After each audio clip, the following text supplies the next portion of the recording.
Since its launch in 2005, Broad Street Review has sought to promote the exchange of viewpoints rather than any particular point of view. To that end, we welcome commentary from professionals and amateurs alike about the performing and visual arts, as well as any other field of interest to our eclectic group of contributors. The following interview was submitted to Broad Street Review, powered by Rep Radio.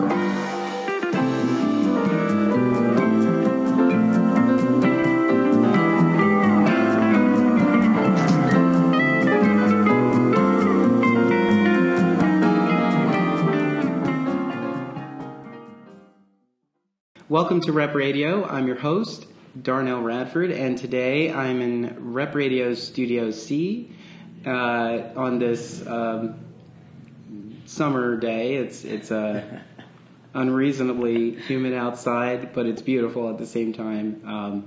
And looking out on it in nice air conditioning, you can actually say that. So I'm here with Eppchez. Eppchez, yeah. Eppchez. Mm-hmm. And Eppchez is featured in the Simpatico Theatre production of HIR, which is currently on stage at the Louis Bluver Theater at the Drake, running through June 25th. And we're going to talk about that, but since this is Eppchez's first time on Rep Radio, welcome. Thank you. We're going to learn a little bit about you, so tell us a little bit about yourself. Great. I came to Philly about 3 years ago. I have a little company that's mostly just me self-producing my original theater work. Company is called Alma's Engine, and what's most important for me in that work is that provides representational roles for non-binary performers, and also, well, it's mostly producing work that I've written myself, so a lot of the themes are either sort of social justice aware or environmental justice aware. Yeah. But I don't know.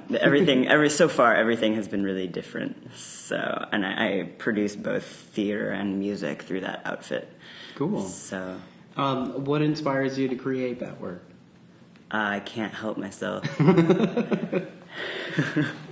that's a great answer. I come from a Quaker background, and I definitely approach art making from that place of listening to spirit and waiting for whatever needs to develop. So for me, making theater is this process of listening and letting things ripen and listening some more. Great. So what's the significance behind the name, Alma's Engine? It's a good name, right?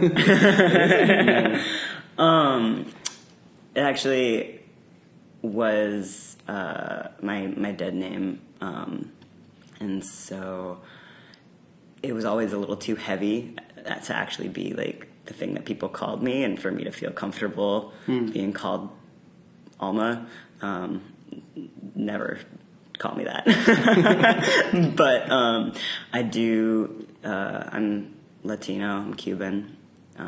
Cuban American, and Alma means soul in Spanish, and adding to the heaviness of it as a name, but as the sort of name for creative outlet, it always made a lot of sense to me, and so I wanted to keep it for that. But yeah, the idea that the creative work that I make is sort of the soul's engine, and what keeps me running, keeps me going. I think that's really, I think that's really interesting that even though that's not the name you want to use, it still has some resonance for you. Yeah. And it infuses your work. Yeah. Which is really great. So I experienced your talent first in Simpatico Theatre Project's production of HIR. Mm-hmm. And I probably, like many others who had, just seen it, had seen the graphic, had pronounced it as her, and didn't understand what it was at first, until you read into it. But tell us about HIR. It's a really interesting show, and I'm curious what you could tell us about HIR, because I haven't actually seen it. As they say, it's a pretty just complete, I think, picture of what's happening in the country right now, but just through the, I guess, using the kind of diorama of a suburban household, nuclear family to sort of, show quite a complete picture of sort of just the mess that white America finds itself in right now. And I think that it is important to say, like, this is, a show that is really about, that is really exposing of so many of the binds and conflicts within the problem of whiteness in America right now. Yeah. I think it's, I've pointed out many times, I think it's kind of interesting that we are at this point where we can openly say something like, there's a problem with white people. and then people understand what you're saying, but at the same time I have to listen to it and say, like, why are more white people not offended by hearing that? Because I feel like if someone said that, there's a problem with black people here, I would be so offended. Well, and people used to say that, right? People used to say that all the time. People used to say, like, we need to deal with the black problem, figure out what that is, and then it was a process of coming to understand that, like, what people were terming the black problem was actually created by a larger white problem. Yes. So Simpatico put out these interesting video clips to kind of entice people into inquiring about the show. And one of them says, what were your first reactions? And your reaction is just a mouth agape. Some nervous laughter.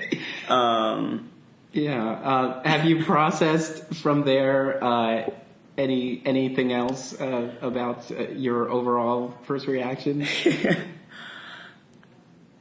I think I sort of, after I read the play the first time, to be honest, I kind of like blocked out the ending in my head, and it took me coming back to it sort of when I was getting familiar with the lines before starting the rehearsal process to actually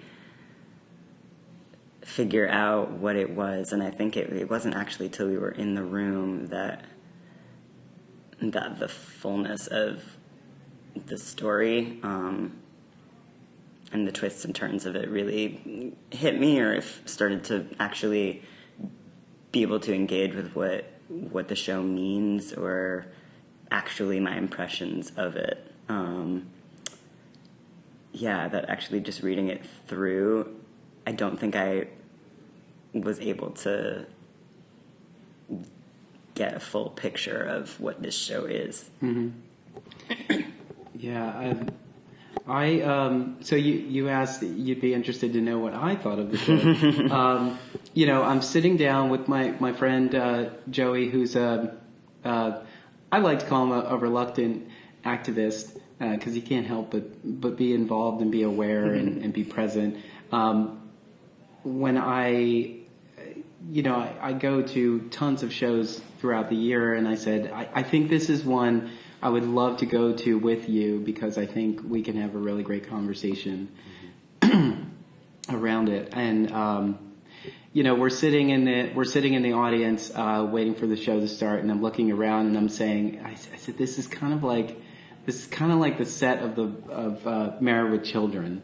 Kind of reminds me of the Bundy household a little bit. Totally, we talked about that a lot in rehearsal, and like that, and Archie Bunker, any of those tropes, yeah. Mm-hmm.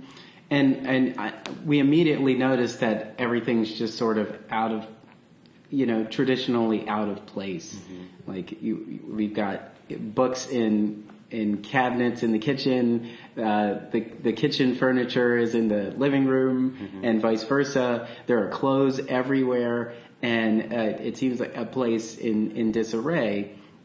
And we immediately meet the mother, Paige, and the father, Arnold.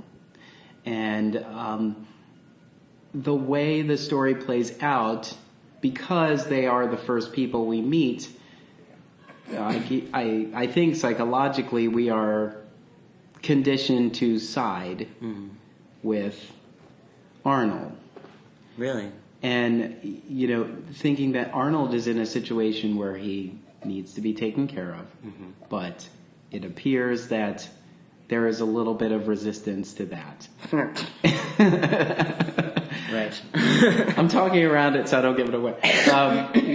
There's some resistance to that, but then we find out why, and then it turns it on its head, because it makes us think. It's like, this is how we kind of look at the world, where ultimately we give certain views a position mm-hmm. without knowing the full story. Right. And now we have to then challenge ourselves to find the reality mm-hmm. in them. That was something we had to grapple with. Yeah, and you come into the scene and there's someone who has a disability being clearly abused by it, and you have no context for that. Mm-hmm. And so it is really painful to see, and it's hard not to just side with Arnold, side with the father character, and even I think probably despite what the audience learns about who that man is mm-hmm. and was, I guess, who he was, that original impression of like, oh, how horrible this person is being neglected, doesn't disappear. Mm-hmm. Although I have talked to some audience members who seem to side entirely with Paige, with the mother, on on the justification of the kinds of abuse that's going on. Yeah, she's definitely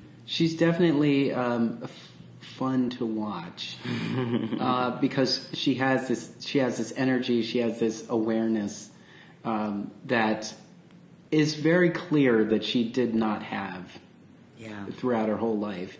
And it's amped up to 11 now. Right, and I think that's one of the questions of the show is like, does there actually have to be this death and abuse in order for, the formerly oppressed to find themselves? To come into their own energy. Yeah. And I think that's a really hard question, and I mean I want the answer to be no. But I think it's something that we've always struggled with as as humans, for whom like things aren't equal. Yeah. There are always power dynamics and patriarchy and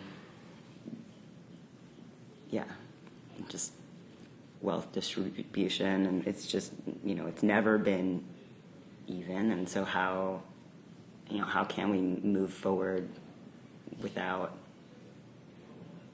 completely turning that on its head? Like, is there a process of moving forward together where people can recognize sort of the pain of the past and not try to shove that under the rug in order to, not try to, hurt the people who hurt them first in order to move forward. But I don't know. I mean, those wounds are so deep in so many different areas of the city, the country, the family. Yeah. It works on a lot of different levels. Definitely. Sort of metaphor of the show. So we meet Max's brother, Isaac, who is, from what we know from the very beginning, and he is back from the Marines. We just know that he is back from the Marines. So we're expecting, a jarhead, or the stereotype of a jarhead. And he walks into this chaos. And my thought from that was immediately, he is used to such order that he has been conditioned into, and now he walks into this chaos that is pretty much a war zone. And so now he has to, but this is also his family, so he's got that foundation too. There's a lot of battlefield comparisons that can be drawn to his overall experience to that, and how he, immediately sort of reacts, but at the same time kind of adjusts. And what I had noticed is that he immediately tries to adjust quicker than I had expected him to. Because there's the part of him that does not forget that this is his family, even if how his family is currently being presented is not, is not what he remembers, and not necessarily what he is most comfortable with. So that was interesting. The other thing I thought was really interesting about this is that the character, Max, played by yourself, is not the center of the production. No, I mean, it's a real ensemble show, I think.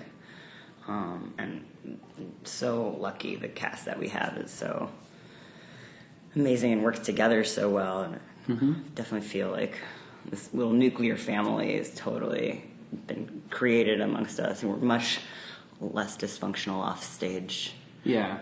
But it's definitely we've been saying basically that it's probably Paige's show, but it's hard to tell. Yeah.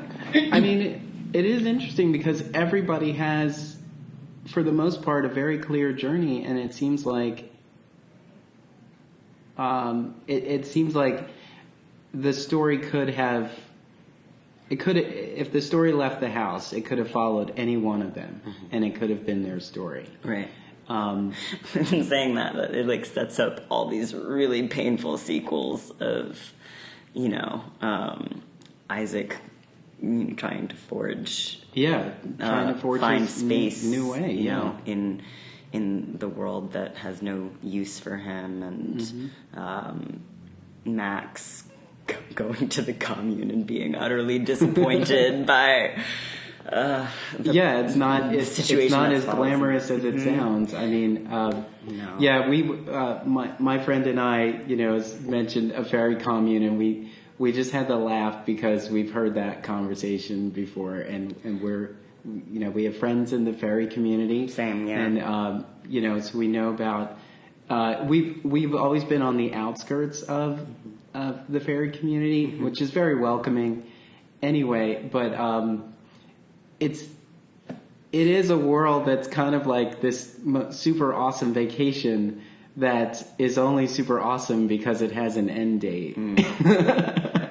I don't know if I could necessarily live in that world, I mean, I think it is one of the examples of how all of these characters are really sort of misinformed about nobody has a full picture of the world that is actually like an accurate representation of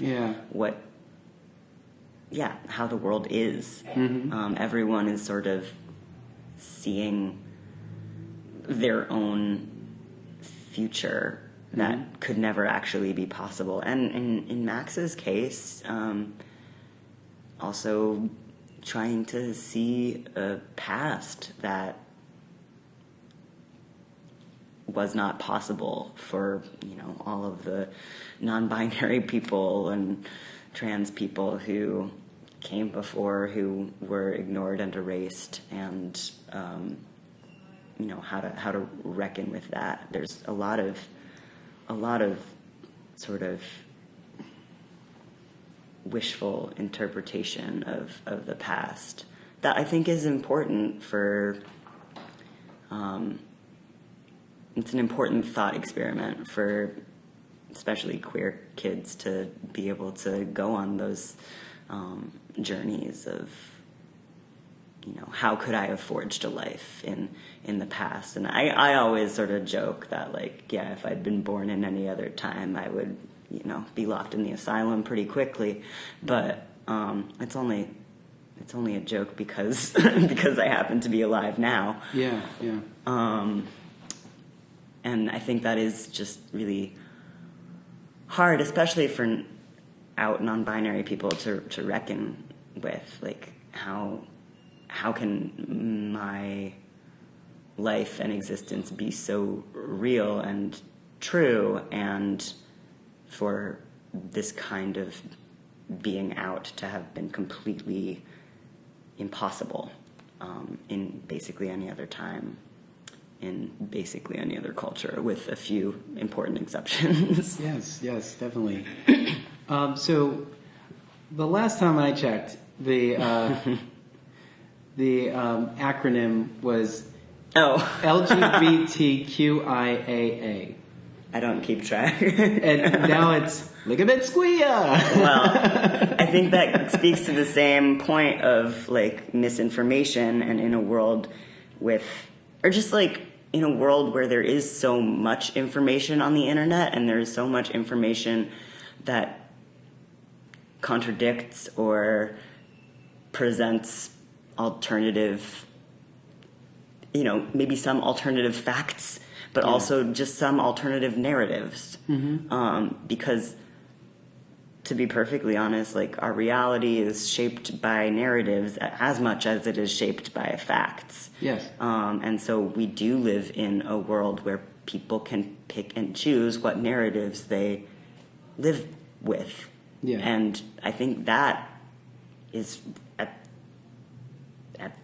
the crux of this play, and also at the crux of, like, the craziness that we find ourselves in as a country. Yeah. That everybody gets to sort of pick their own reality and believe it. And it's not, it's easy to say, like, oh, that person's wrong, that is just untrue. But it's actually not a simple thing to convince somebody that something they hold to be true is not true. Yeah. And I think, like, with the example of, Max chose this very long acronym to teach to Paige, and, like, that's the one that Paige is going with. And, Max feels drawn to these certain pronouns, he, here, and so those are the pronouns that feel right for Max, and so that's the one that Z goes with. And, likewise with the scholars that Max reads, and the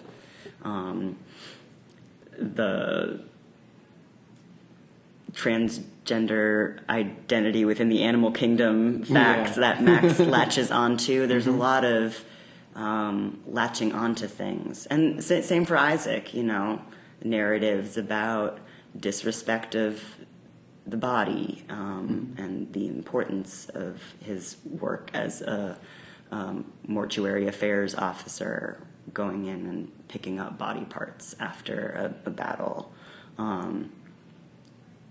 right? Like, that is an important job if you really buy into the narrative that like people need to be respected and sent home, and it's not if you don't. Yeah. And it's you know, there's a part of me that wants to, you know, hover above the situations of the play and to think about where I feel like America, or at least the United States, works really hard to put people in boxes. And the reason we have so many, we keep adding letters to the acronym, is because there was a time where we would just keep quiet about it. Yeah. And it was sort of like, that's your personal thing, you don't bring that out. And in general, in ignorance, they'll say, you leave that in the bedroom or something like that. But I think it contributes to how confused and afraid so many people are about where to go in life. And, you know, all of these things are just kind of, these are all very normal, just the way everybody feels different. Like, you can't say, oh, I feel just like the person I work across from every day. Right. Or I feel more like the person I work across from down the hall. You know, we all have these unique experiences. We have these unique lives. We have this unique genetic makeup that changes, that makes us all so different. So for us to be, you know, for the longest time, gay, straight, lesbian, bisexual, transgender was kind of like that. Okay, we have enough boxes. Right. It's enough. And this, I think we are in a better spot now because we can now open up and realize that those boxes don't fit everyone. And but there are still some people that have a hard time grasping the boxes we've accepted. And now this is like, you know, mind blown for them. Right, the idea that people would be like, I just want to, like, I don't care about the boxes so much as just being able to live in the world as myself and like my full self, right? But when there isn't a box or a community that has that label or a label that meshes precisely with who you are, you know, it becomes tricky. And I think I've had this conversation so many times with different people in the queer community. Like, before I was out to myself, I was a straight girl, you know? And I spent like 20 years not knowing any better. I grew up in a very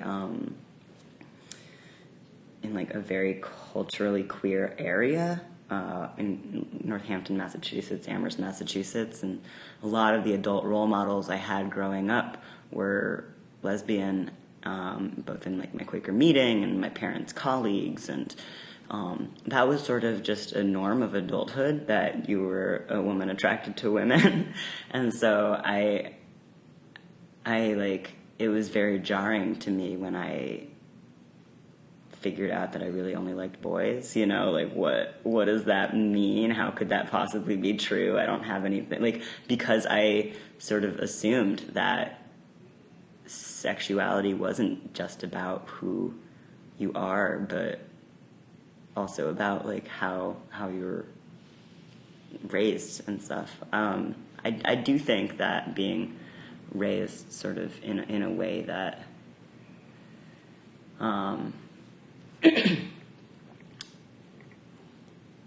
yeah, I mean, when I came out as trans, my parents, it took them a little bit to understand it. And because I, you know, am non-binary, and my mom comes very much from this, like, second wave feminist academic place. So, like, what it meant to her for me to, in her mind, reject being female when she had fought so hard for someone to be able to be exactly who they want to be as a woman. That I think was really painful for her, but, you know, learning that it wasn't actually about that, and that there are parts of me that would never be seen by strangers on the street if I couldn't transition. You know, the way that when someone is walking down the street, they assume things about you. Mm-hmm.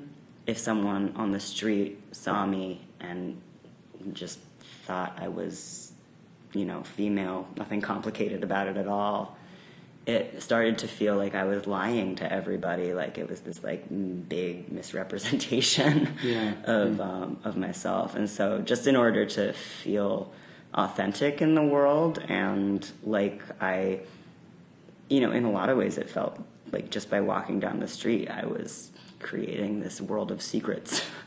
And I didn't like that. It didn't mesh with the sort of religious background that I grew up with, Quakerism, where it's all about, you know, having integrity with yourself. Mm-hmm. So it really, like, transitioning for me was definitely like an act of integrity, and learning to learning how to present as myself and figure out ways to be in the world where people would be more likely to be able to see a non-binary person when they see me walking down the street. And I think that has been happening and will continue happening more. Yeah. But it definitely goes back to, like, this issue of what do we do with these boxes? You know, we've constructed them so that people would have communities, right? I mean, so put them all on a pile. And you also have the thing of, like, the vast majority of people in the world are straight, are cisgendered.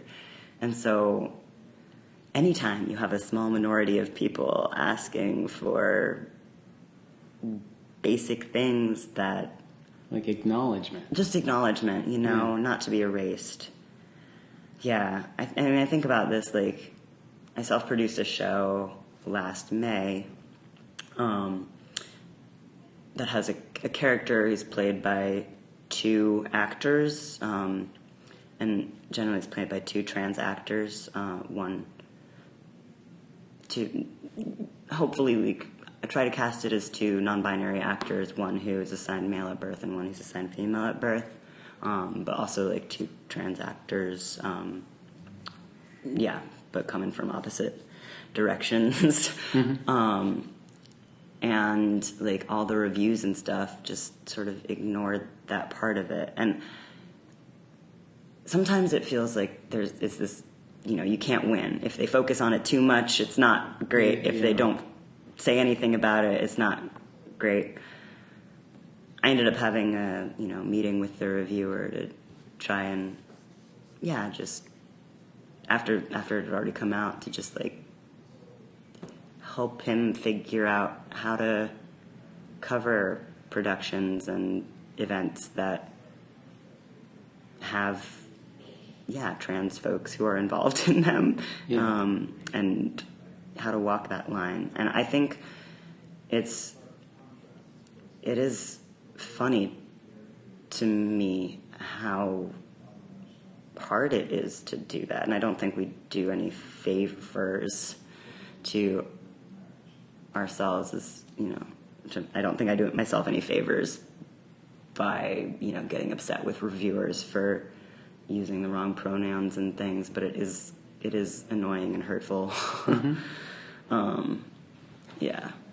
I did. I looked up a previous review of HIR, and that particular reviewer said, a lot of this was new to me, in general, and just sort of left it, kind of in that blanket. But it is kind of like, but you're writing a review, like, you should do the homework, maybe. Right, do your homework, but also I think that acknowledgement. Ask some questions. Right. I'm sure there was a phone number on the postcard. But I think also that acknowledgement of, like, this is new to me does go a long way. Yes. You know, and it's always important to say, you know, you can get away with a lot if you just acknowledge what you're getting away with, you know? Yeah. So I was going to ask, how far or how close or how far are you from Max? That's an interesting question. I'm pretty far from Max, but, like, in the grand scheme of things, quite close. You know? Like... Max is a faggy, non-binary, transmasculine kid. So am I. But that's sort of like where it ends. I think Max is a little more bookish than me. And I don't have the... You know, I grew up in an area where I wasn't isolated for myself, but also, like, I didn't know about my transness when I was 17. And that, I think, is something that's been so amazing to see and just, like, creates such a world of difference. I first heard about non-binary people as an option, as a thing, on a podcast, Love and Radio. It was an interview with someone who lives in, like, Eastern Europe, who's a non-binary person and used they them pronouns. And as soon as I heard it, I was like, that's it. And that was, like, the end of my junior year of college, and I started, you know, using non-binary pronouns in certain spaces where like activist spaces where people would ask what pronouns, like, it was part of people's introductions. And so anytime it was asked of me, I would be transparent about the pronouns that I prefer, and the pronouns that, are right. Yeah. It's more than prefer. It's like, this is accurate, these things are not. See, the power of podcast. Right. Opening minds, one episode at a time. Right, exactly. Yeah. So as soon as I, like, knew that was an option, it's not, but, like, if I had heard that podcast, if I'd been 17 when that came out, like, would I have put two and two together at that point? Would I mean, and Max, you know, all the dramaturgical work we've done, it seems like Max was, like, 15 when Z was starting to, like, be more active about transitioning and things. And that just feels so amazing to me that, like, we live in a time when teenagers can do this. And, like... And not have to go through, you know, living so much of their lives as in the box and then coming to a realization so late in life. Like, we know so many people who late in adulthood after, and it's always socioeconomical, their realization. It's like, I finally got out of college, or I finally got out from under my parents' support, and now I can welcome in this realization of me, and we don't have that. Or I've raised my kids, you know, or you know, like, there are so many, like, points at life at which a transition seems possible, and when you're not sort of in a transitional period to begin with, it seems like I couldn't start doing this right now. So, I do feel really lucky to have felt comfortable coming out and being out as early in my life as I did. And, like, after a certain point, it stopped being a choice. Like, it stopped being, I don't know, in Quakerism, we talk about... like, the way to commit to a calling or making a change in your life, like, carry that sword for as long as you can. and that came from the context of early friends resisting fighting in war, but it was never like something that was mandated for early friends. It was always just like until your conscience won't let you keep picking up that sword and going to battle. Yeah. You should do that until you can't anymore. And it became very clear to me that I just couldn't keep putting on dresses. I couldn't keep putting on makeup. I couldn't keep identifying as female. Because it didn't have integrity for me. Yeah. There are some interesting lines in this production, and one stands out for me about the banjo. I think that is my favorite line, and that's a good one. and I can't do it any justice, and I'm wondering if you would deliver it. This is the last banjo line. Yeah, what Max wants to do with the banjo. So. Yeah, we've all been here when a parent or a friend like gets really excited about a new skill you're acquiring and really wants to share your skill acquisition with someone else, but it's not something that you're down with. Yeah. So Paige has put Max on the spot with the banjo. I do love this line. So it's like, but then Max has been messing up because, in fact, Z is not very good at the banjo. And we can swear, right? Yes. This is a podcast. Yeah. So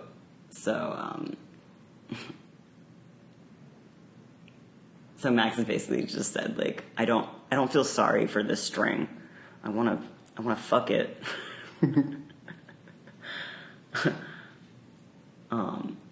Paige has said, you mean make love to it. It says, don't neuter it. I want to fuck it. I want it to sweat and get embarrassed and have to change. And I can't do that with a banjo. Yes. It's not my thing. Yes. I thought that was like brilliant writing, and I'm pretty sure he was. I'm pretty sure when it hit paper, go. Yeah, and also that that's a darling that was not killed. There were a few darlings that were killed between the first. Between the Playwright Horizon version and the version that we're doing. It's one of my favorite, Max is talking about how the Mona Lisa is transgender, and explain it to Isaac, and Z says,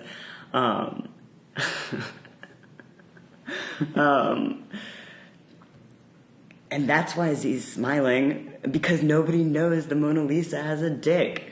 That's one of those lines that I love, but I totally get why it had to be killed, because like the focus on, the transgenitalia, it's just it's not the point of of what it means for the Mona Lisa to be trans. And what it means is that, Max gets to have some hope in the past, right? Like that there can be catharsis even in history that is it's so difficult to see yourself reflected. Yeah. And that's why, that's why we read books. Right. That's why we want to hear stories and we experience. That's why we continuously retell stories. Yeah. Because we want to try to place wonder. And also for trans moments. And non-binary people, I was shocked this year that I got to audition for a role in a script that someone else wrote. I, had sort of come to terms with the fact that I would have to write every role that I was ever going to play in my career. Yeah. I feel like at least Philadelphia's theater community has been extremely inclusive this season. And I try not to draw too much attention to it at the beginning. I wanted, in the various interviews I've done throughout the season, I wanted people to kind of discover those moments. Well, is it going to be like the 2015 Oscars, and then next year they won't give a shit? Yeah, well, I hope not, because I definitely remember when the theater community said, we have to acknowledge the GLBT community, so let's put a gay play in the middle of our season. And it's strategically placed, because here we had Equality Forum was in May, so it was like an April-May production is going to have a bent. And it seems like intentional to a community that doesn't always see itself. And we even have a time and now where we have companies that very much embrace GLBT theatrical productions, but still don't want to actually label themselves as a GLBT theater-based operation. Right, I but I think about, now like, we're talking where Simpatico lands with that, because like so much of their team, you know. Yeah. Well, I feel like so many of our, and that's the thing too. Like, we are peppered throughout this entire community, and you know, I and now that, you know, I think I asked the question in an earlier interview this season, like, was there a memo that like every theater company got like 2 years ago that said inclusion, you just have to try not to draw attention to it, but just you gotta pretend it was there all the time, because it just sort of feels like everything was placed and not you know, maybe and maybe just because of the conversations in society just sort of brought it to light, because this play isn't new. This play is a few years old. But the fact that our community is just getting it now, you know, it's like, it's definitely welcomed, but it's not like this was created, you know, in October. Right. I mean, I come from a devising background mostly, and worked with Pig Iron and a few other companies, and I studied devising in school a fair amount, as well as playwriting. And so for me, like, even like flexing those muscles of scripted work it's a whole different thing. It's really a lot easier. Yes, I was like, am I really acting? Right. It's kind of being me, you know? and I love that too, because I think it's sort of blurring the lines of what we kind of see in film and TV, where, you know, there's this actor that's, you know, one note is not the terminology, but it seems like this actor is playing themselves in this role. And I think that allows us, now that we have more options on stage, we can just kind of play ourselves instead of, I'm just not, I'm not a Shakespearean actor. I'm just not. So, you know, I had a horrible audition for a Shakespeare, a Shakespeare audition. Very embarrassed. It's just not me. You know, I can't be a certain person. You have to be looking for me in order to cast me. I feel that. I mean, I get a lot of, you know, mileage on the guard messenger shtick. Yeah. That's always really fun. Yeah. And like, those characters have always felt pretty non-binary to me, actually. And a lot of the fool characters kind of, I feel pretty drawn to. I just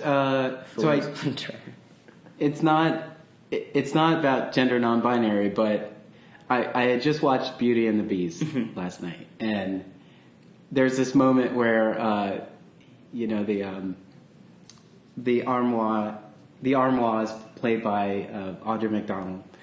and they're fighting the resistance. Yes. So she blows out all this fabric on three, thugs or guards or whatever. And once the smoke clears, they're all in terrible drag. However, the one in the middle is very satisfied. if you notice that, I missed that. He has this look where he just smiles and he sort of turns and walks away, in my opinion, ever so gracefully. Because I know it's such a Disney trope. There's always the cross-dressing fools. Yes. It's in Mulan. It's in, there's a scene in basically every Disney movie where you get where they're trying to include everything. Drag. And it's always felt like a cheap joke to me, but that's actually very reassuring to hear. That it was very funny, and from what I gathered, there were two key scenes that everybody was up in arms about, and that is one of them. And then there's a final scene. Wait, is this the new one or This is the new one. Oh, that's what I'm talking about. The animated version. Even the animated version was very flamboyant. Sure, but it's always like, who's telling that story? Yes. Right? Yes. And there's a time where we actually process flamboyance with machismo a little bit, especially when it comes to a villain like a Hook or a Gaston. They're allowed to be flamboyant because we can't even process the fact that they may not be masculine, which is, psychology. But I think it was just interesting to see that, and I was just like, there was a part of me that was like, this part needs a yes. It was really fun to see in there. What did you learn from this experience, or what are you continuing to learn from the experience of this production? Kevin Meehan, Marcia Saunders, and John Morrison are joys to work with.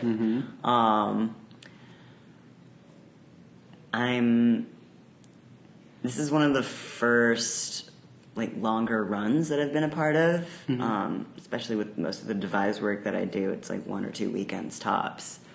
And so I'm learning a lot about myself as an actor and what stamina means. And that's been exciting. To understand what the chops take. And I think I've been learning also a lot about what happens when you don't agree with your character, or when you have a character who has a lot of sort of unfortunate notions, and how to play with that. And Eppchez is very concerned about truth and integrity and not misrepresenting things, especially in the climate that we're in right now. And this show is not concerned with that. And so learning how to let go of my own need to be right in order to live into what's true for the character, even if it's not true per se. And that's an important acting lesson, is how to believe something that your character believes when you as a person don't believe it. And I always wrap up by saying, what do you hope an audience will take away from this experience? This is a show that asks way more questions than it answers, and so I really hope that an audience won't sort of run away from that. It's a kind of overwhelming feeling to leave a theater after being bombarded with so many questions and offered so little answer. But I really yeah, I really, really hope that folks can leave and sit with the questions, because the answers are going to be different for everyone. Mm-hmm. And it's like, what do we do? How do we live our truths and have compassion for the other people in the country? And I also really hope that it's not just sort of the liberal set that comes out and sees this show. Mm-hmm. Yes, there's a lot of sort of new gender language that is probably hard for a lot of audience members, but there's also, I mean, it's a show that has a lot of compassion for all sides of this issue in a mm-hmm. time when we really need compassion for each other. So, yeah, I do kind of hope that, I don't know, any Trump supporters in Philadelphia who would want to come see this show, not that they're listening to Rep Radio necessarily, but I think we might have one or two. You know, and God bless.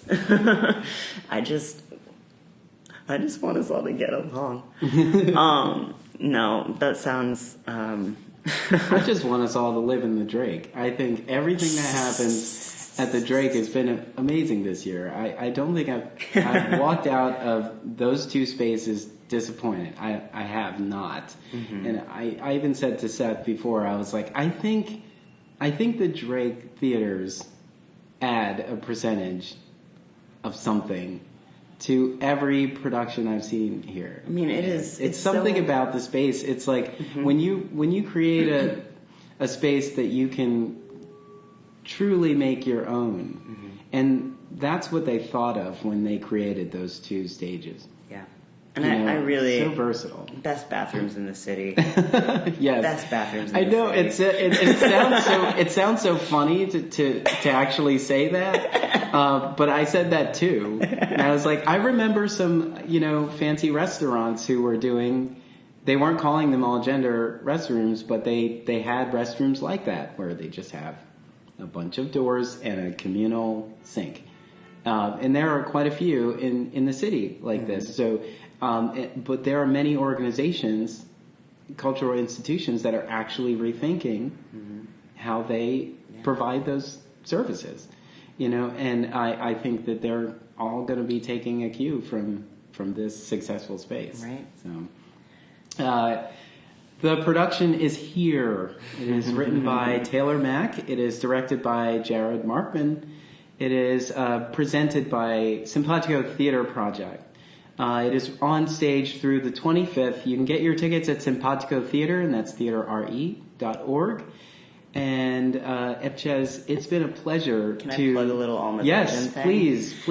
Great. I'm doing a Solo Fest show because I'm crazy. Yay! We love Solo Fest. So next weekend, next Saturday at 2:30 p.m. at Bartram's Gardens. It's my first One Troll show. And I'm very interested in trolls as a sort of not gendered kind of vessel of character. Mm-hmm. But so it's a duet between me and the freight rail bridge, me as a troll, and the freight rail bridge at Bartram's Gardens. And it'll be the first showing. It's June 17th at 3 p.m. Puzzlement will begin around 2:30, and hopefully it'll be a project that will continue. I'm always looking for more organizations to partner with, because my goal is to have, it's a sort of environmental comedic opera. I turned off the volume. I don't know what's happening here. I think all of our devices are like, it's time. So yes. And that's training? Yeah, training a duet. A site-specific solo musical. A site-specific solo musical. Yes. One troll show. And it's going to be really fun. And yeah, again, I'm always looking for more school groups, camp groups, church groups, organizations to sort of partner with to create more runs of that. Yeah. Great. Well, it was a pleasure chatting with you. It was a pleasure getting to know you, and I want to learn so much more about you. So please bring me any new work that you have. This is what Rep Radio does. We provide a platform so more people can experience more work, more than the marketing dollars can extend to. But yes, in the meantime, get here. Get out to here. To see here at the Louis Blumer Theater, Simpatico Theatre Project's production of HIR. Thank you so much for being on. It's been truly a pleasure. Thank you, Darnell. It's been really great to talk to you. Great. This podcast is brought to you by Broad Street Review, the website where art and ideas meet. Since 2005, BroadStreetReview.com is the place knowledgeable Philadelphians turn for honest, independent, and passionate criticism and commentary about Philadelphia's dynamic arts scene. Join the conversation. It's free. You can reach Broad Street Review online at BroadStreetReview.com. Follow us on Twitter at Broad Street Review and like us on Facebook. To show your support for this podcast and our Philadelphia area arts coverage, please go to BroadStreetReview.com and click the button at the top of the page that says Contribute. Thank you for helping to keep the conversation going.